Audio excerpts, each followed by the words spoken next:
Connor Kopp, and I'm presenting on A Dreadful Darkness Closes In by Anne Bronte. So, for my introduction, this poem is about A Dreadful Darkness Closes In by Anne Bronte. It is about asking God for strength amidst struggling and waiting for death. Anne in this poem pleads that the tempter flee from her and that she repent of her sins. My real world connection is, as Christian college students in 2020, darkness seems to be around us daily. Though COVID has been compared to everything, I believe Anne's poem is instructive in a way we face the pain, frustration, and fusion. Anne is steadfast despite knowing that death is coming. We should all follow her example of faithfulness, and we should seek God in this turbulent world. Pew Research did a study in 2018 and 2019, and they found out that 65% of American adults would describe themselves as Christian. This is sadly down 12 percent points over the past decade. Those that are atheist or agnostic is also sadly up 17% at 26% from 2009. So this is a reminder to us that Christianity is always going to be under threat, and sadly now we're in a decline of Christianity, but we should keep to God's promises and keep to His word even in the darkest of times. So my historical context for this poem is Anne Bronte was the youngest daughter of the three Bronte sisters, and they were all, their father was a minister, and she's kind of the overlooked sister. Obviously, Charlotte Bronte, her oldest sister, was the most famous, who wrote Jane Eyre and several other works. And her other sister, Emily, also later, after quite a while after she died, got acclaim for writing Wuthering Heights. But actually, Anne wrote a book before either of them did, even though she isn't as famous as either of them now. She wrote her book Agnes Grey, who is actually about the life of a governess, similar to Jane Eyre. And she wrote that before Jane Eyre. And sadly, critics of the day said that Agnes Grey was inferior in every way to Jane Eyre, even though Agnes Grey was written before Jane Eyre was, one, and two, Agnes Grey was a much more realistic depiction of a governess rather than the slightly romanticized and idealized Charlotte Bronte portrayal of a governess in Jane Eyre. So speaking of governesses, governesses in Victorian age had kind of an awkward social position. They were above the lower class, but they were beneath the gentry. So nobody really wanted to talk to them or associate with them. So they were they kind of didn't have any friends, and they tended to be young women, about 19 or 20 or so, that would go to tutor the children of a wealthy family, and they would teach them things like sewing and knitting and reading and writing, basic stuff before the students would get sent off to school. And Anne Bronte was a governess, actually before her sister Charlotte was. And she had many struggles as a governess. She was overworked, she was underpaid, and because of this, she had a lot of resentment towards her job.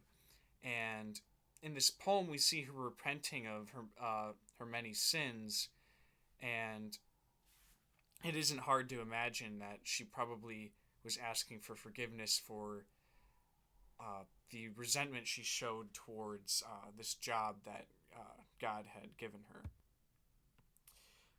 Anne's death, she died the year this poem was written, so 1849, and that was about 5 or 4 or so months before she ended up passing away. And interestingly, on the day she died, she wanted to go to church, and her sister Charlotte told her she shouldn't, your health is ailing. And this was also after their sister Emily had passed away. So um, it was very tragic for the Bronte family yet again. And Anne passed away very at peace and very quietly. And Charlotte was then the only Bronte sister left because both Anne and Emily had passed away. So now I will commence with the reading of this poem, A Dreadful Darkness Closes In. A dreadful darkness closes in on my bewildered mind.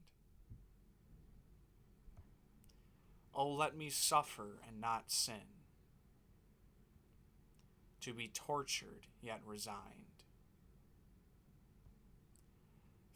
Through all this world of whelming mist, still let me look to thee, and give me courage to resist the tempter till he flee.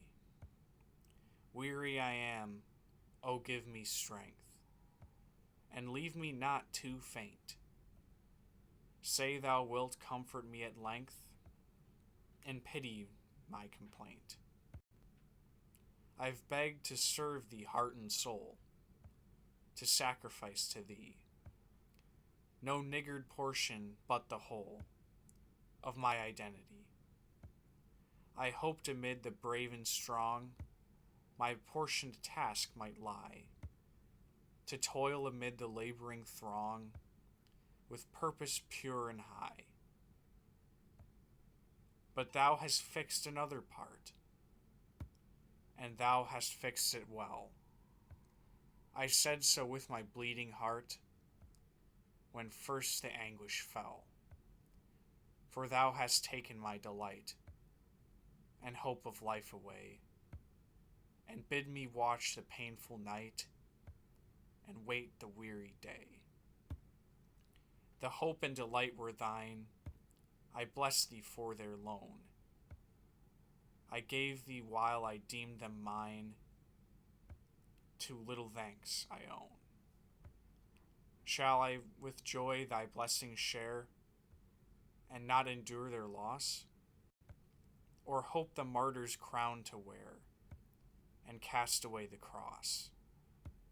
These weary hours will not be lost, these days of passive misery, these nights of darkness anguish tossed, if I can fix my heart on thee.